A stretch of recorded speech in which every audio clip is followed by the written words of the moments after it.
Hi, and welcome to the show. Subscribe at kevinmd.com/podcast. Get the CME for this episode by clicking on the CME link in the show notes.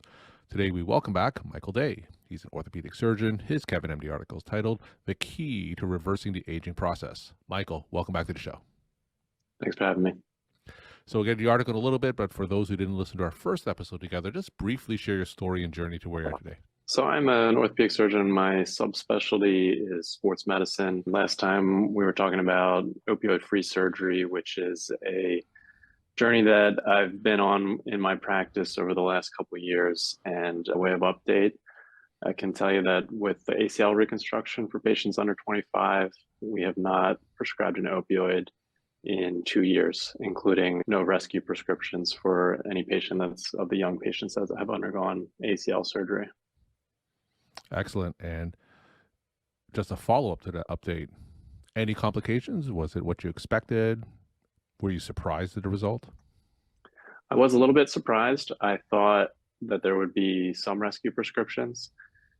And, I thought with the variety that at least there would be some breakthrough need for opioids, but there really wasn't, which really led me to question their need for them in that context at all. In terms of adverse things, we had a couple patients that didn't tolerate gabapentin, had one allergic reaction to gabapentin, and some pain control that I would describe as moderate, where patient was maybe having like 6 out of 10 pain and kind of maybe having a little more pain than we would want it to be in the, topping out around 4 out of 10 maybe. But that patient really wanted to, kind of tough it out without the opioids. So the one other surprise was how enthusiastic parents were about avoiding opioids. And I thought naturally they would want to avoid pain for their kids. And so I thought they would want, the most potent painkillers, but they were really enthusiastic about avoiding it. So I didn't really have to sell it to parents.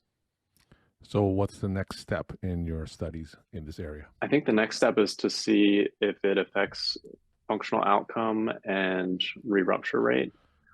And if the patient is having poor pain control, that can certainly impact their ability to do high quality rehabilitation.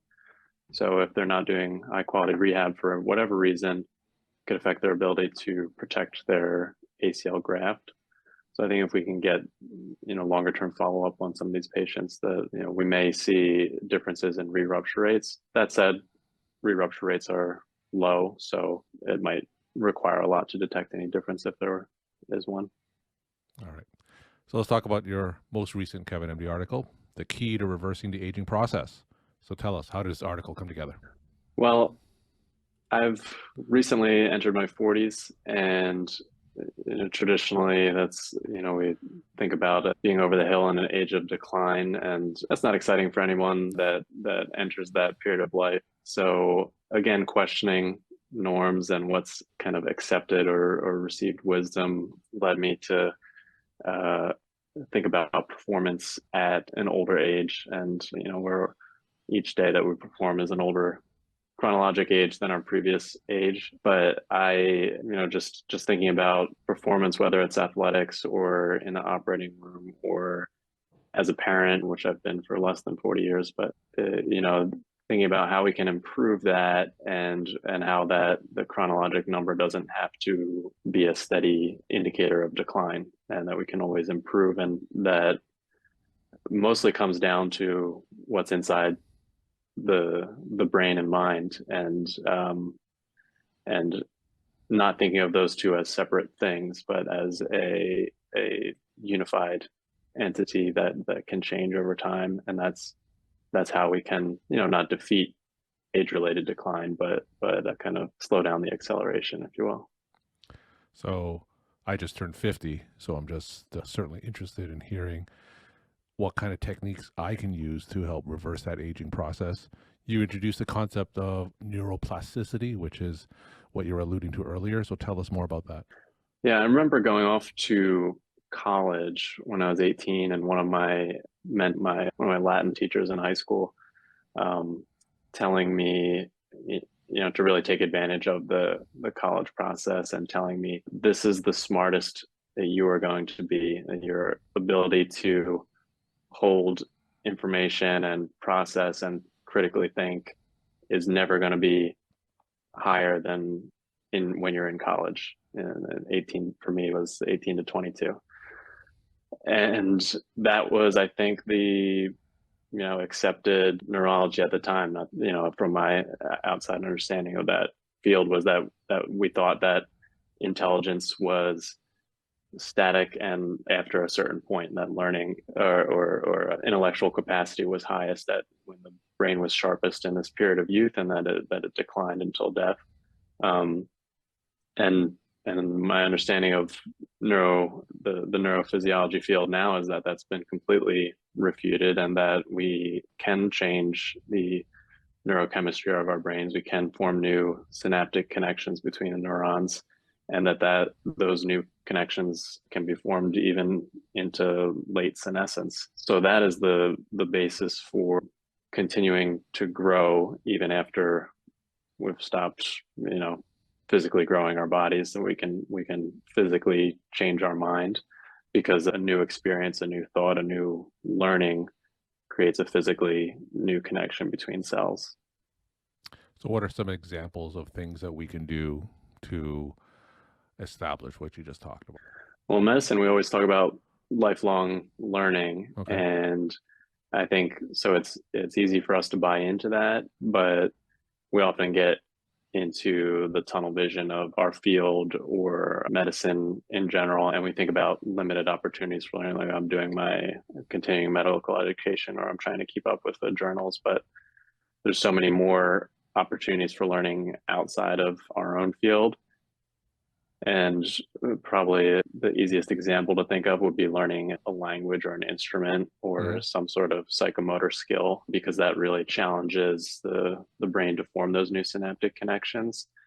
And so, or using your non-dominant hand for something that you would otherwise use your dominant hand for, like eating or brushing your teeth. Another one would be just exploring a new area. So walking somewhere you haven't walked before, taking a different route to a place that you normally go. Those are some kind of everyday things that you can do. And if it's something like just taking a different route home from work, that requires no investment. If it's something like learning a foreign language, that may require a lot of investment and change in routine and habits and significant time, but it can be worthwhile over and above just learning the language. And as someone who studied Latin and Greek in my undergraduate and graduate education, I've always been a proponent of the benefits that are not just in the narrow lane of the field of study. So people in medicine are always asking me,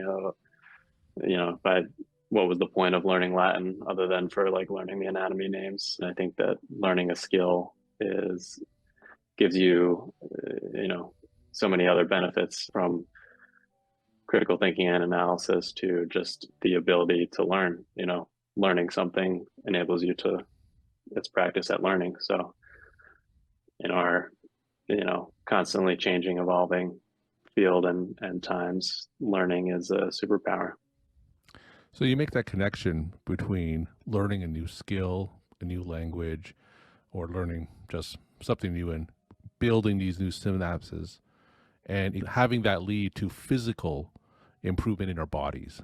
What will be an example of that? Well, there's some pretty remarkable examples of studies where people have looked at people that, for example, visualize athletic training. Visualization is something that in sports and surgery as well has been used by athletes and surgeons to create a success in their mind before creating a physical success on the field or in a surgery. And from a scientific validation standpoint, if you look at studies where they'll have people visualize training a muscle, for example, by lifting up a weight, and just visualizing will result in some muscle cell hypertrophy as confirmed by biopsy. Now, it's not as much as if you visualize it and then go up and pick the weight up and train the muscle physically, but it's that added mental dimension that gives an added edge to the performance. Or if you're unable to train or injured. There's stories of Olympic athletes that get hurt in the run up to the Olympics and they couldn't train. So they just visualized the training and then healed from their injury. And so they missed all this training, but then they were still able to perform on the day, things So, like that. so tell us, what are some specific things that you are doing to help build your own neuroplasticity? Well, I try to, at the beginning of each day, do some study of foreign language. Hmm. So as a classics major, I spent a lot of time studying the ancient Romans, and studied Italian when I was in undergraduate and graduate school. So I have resumed my Italian training, and so I do a little bit each morning, but I've tried to increase my accountability to myself and commitment to it by hiring an Italian tutor. So once a week, I meet with an Italian tutor for Italian conversation lesson. And on the athletic side, I've been, well, not just learning, I've been learning about deliberate cold exposure, and then also, working on my neurology by exposing myself to cold. So I've got an ice barrel on my back patio now, and I've been plunging myself in there for, as long as I can tolerate, to stimulate that's really working on the autonomic nervous system too, but also the mental experience of just doing something that's uncomfortable. How about nutrition? We always hear things about things that we could change in our diet, nutrition wise, to help reverse that aging process. Any tips from a nutrition standpoint? I think so. There's obviously a lot of discussion on dietary frameworks, different ideologies around diet, and I think if any of those works for anyone and they get results with it, that's great. And so I wouldn't want to necessarily debate that, but I think that a whole food diet is something I would advocate for in general. Eating things that are as close to nature as possible, things that you can make in your own home, things that are not processed. So avoidance of processed foods in general.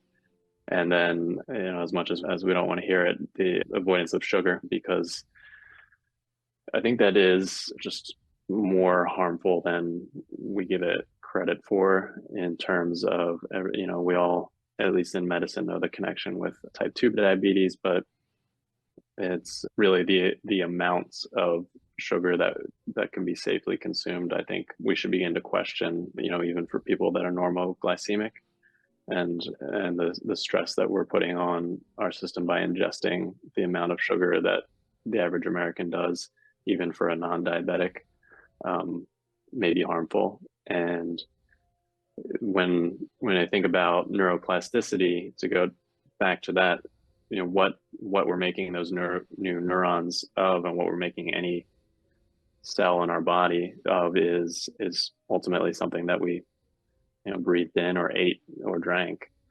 And so that's helpful to keep in mind when we're making our dietary choices. We're talking to Michael Day. He's an orthopedic surgeon. His Kevin Emily article is titled "The Key to Reversing the Aging Process."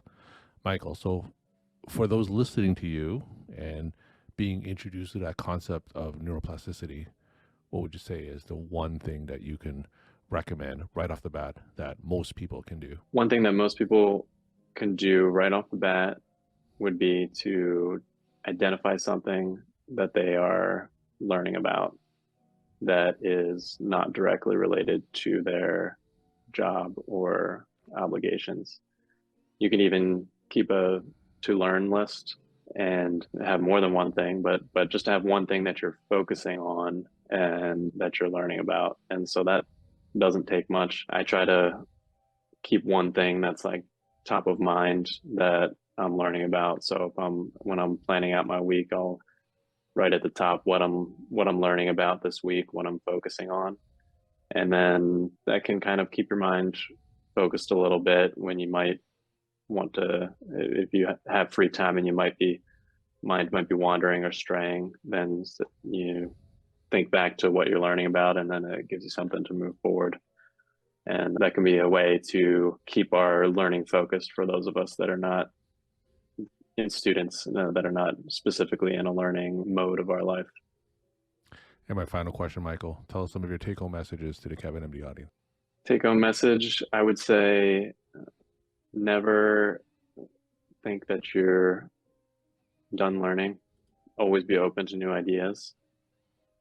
Anytime you meet somebody, be open to what you can learn from them, and don't be enticed into thinking that because of your role or their background or status that you can't learn something from someone that you're interacting with.